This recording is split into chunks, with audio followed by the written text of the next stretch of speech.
The sun filters through the blinds at 8 a.m., just like any other morning. You reach for the alarm clock, expecting the familiar plastic surface, but your hand meets only the cold, hard resistance of the wall. Something is wrong. The bed feels smaller, or perhaps you are larger. You look down to see your feet pressed firmly against the frame. By 8:01, you have grown 1 centimeter. It seems impossible, a trick of the light. But by 8:30, the truth becomes terrifying. You are 30 centimeters taller.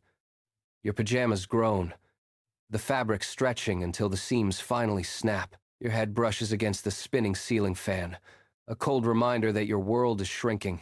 You scramble out of bed, but your center of gravity has shifted. You stumble, crashing into your desk with the force of a falling tree. The chair beneath you snaps like a dry twig. By 9 a.m., you are 60 centimeters taller, a towering intruder in your own bedroom. You can no longer stand upright. You are forced to crawl into the hallway, your shoulders scraping and gouging the doorframe. The floorboards beneath you creak and splinter under your increasing mass. You reach for the front door, but your hand hits the ceiling instead. You are trapped, a blooming giant inside a wooden box that is about to burst. By 10 a.m., you have added another 120 centimeters to your frame. You are pinned, a specimen pressed between the floor and the ceiling. Every breath is a desperate struggle as your lungs expand against the unyielding wood panels. You push upward, and the roof tiles begin to shift and slide. Outside, the world stops. Neighbors freeze in their tracks, staring in silent horror as the second floor of your house begins to bulge and deform. The structure can no longer hold you. The wood moans in agony before the final, inevitable collapse. You are outgrowing the very concept of shelter. 11 a.m. arrives with the sound of falling timber. The roof collapses completely as you stand up, your head now level with the streetlights. You try to take a single step, but your foot crushes a parked car as if it were an empty soda can. The asphalt cracks and spiderwebs beneath your weight. You are over 3 meters tall now.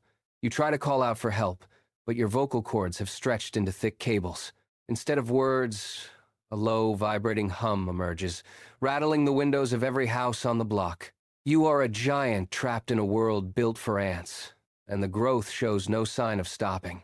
By noon, you are 6 meters tall, towering over the rooftops like a living monument. Emergency sirens wail in the distance, a thin, tinny sound against the roar of your own heartbeat. You try to sit, to find some stability, but your knees strike the power lines. Sparks shower down like lethal fireworks. Every 60 seconds, your bones lengthen with a sickening crack, and your muscles snap and reform to accommodate the mass. The ground beneath you is no longer stable. It is soft, yielding earth. You are becoming a mountain of living tissue, a biological anomaly that the city infrastructure can no longer support. 1 p.m., 12 meters tall. The entire city is spread out beneath you like a toy set. You look down at the people, but they are gone, replaced by tiny, scurrying dots. You attempt to move toward the outskirts, but each step creates a massive crater. The roads collapse into the sewers. Your heart struggles to pump blood to your distant extremities.